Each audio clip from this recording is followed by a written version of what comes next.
ఎందుకంటే ఆయన ఆ రోజు ప్రజల చేత ఓట్లు వేయించుకోలే.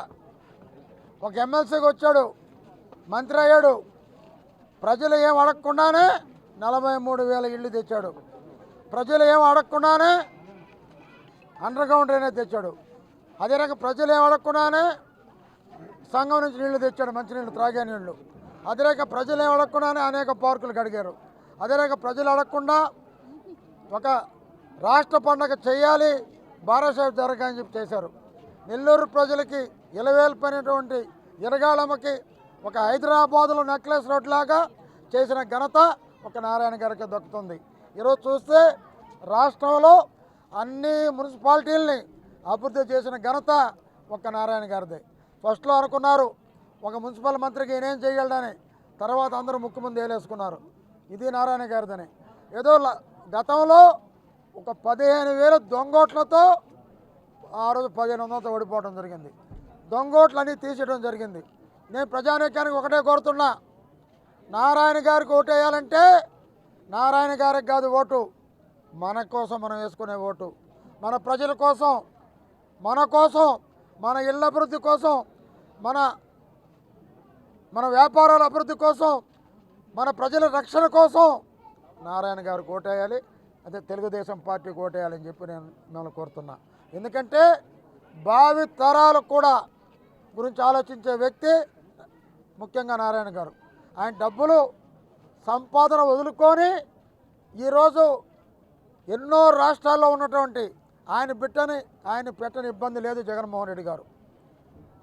ఆయన మీద కేసులు, అక్రమ కేసులు, ఆయన భార్య మీద కేసులు, వాళ్ళ పిల్లకాయల మీద కేసులు, వాళ్ళ అల్లుల మీద కేసులు. మరి ఏం సాధిస్తారనుకున్నారో మొత్తం కొండను దేవి ఒక గెలుకుని పెట్టారు. ఆయన నెల్లూరుకు రానియకూడదు, ఆయన బెదిరించాలా అంటే ఒకే ఒక్క మగాడిగా తిరిగి నెల్లూరుకు వచ్చిన వ్యక్తి ఎవరంటే ఒక్క నారాయణ గారని చెప్పి నేను మనవి చేస్తూ ఉన్నా.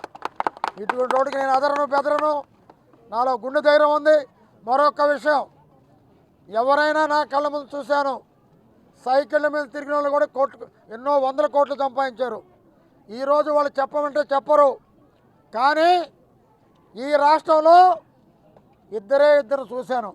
ఒక నారాయణ గారిని, ఆనాటి ముఖ్యమంత్రి అంజయ్ గారు 6 అణాలకి ఒక నెలకు పనిచేశానన్నాడు. ఈరోజు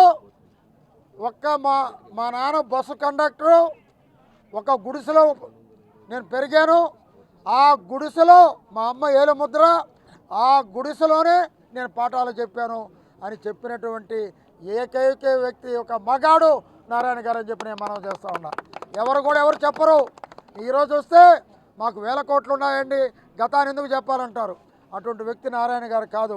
ఆ బాధ తెలిసిన వ్యక్తి కాబట్టే 43,000 ఇళ్ళు ఈరోజు తేవటం జరిగింది.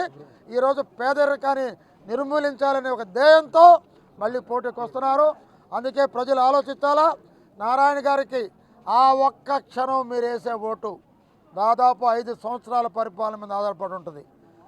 నారాయణ గారు ఎటు గెలుస్తారు దాని గురించి ఆలోచన కాదు, ఎప్పుడో అయిపోయిన నిర్ధారణ ఇది. కానీ 1,00,000 మెజార్టీ మనం తెస్తే నెల్లూరుని ఒక చెన్నై నగరంతోనూ, ఒక బెంగళూరు నగరంతోనూ పోటీ పెడతాడు చేస్తాడని చెప్పి నేను తెలియజేస్తున్నా. అదే రకంగా మన నారాయణ గారికి వేసే ప్రతి ఓటు అభివృద్ధికి ఒక చోటు అని చెప్పి తెలియజేస్తూ, అదే రకంగా వేమిరెడ్డి ప్రభాకర్ రెడ్డి గారు ఒక మంచి వ్యక్తి, ఆయన దాన ధర్మాలు చేసే వ్యక్తి, వారికి కూడా పార్లమెంట్కి ఒక ఓటేసి వారిని కూడా అత్యధిక మెజార్టీతో గెలిపించవలసిందిగా కోరుతున్నాం.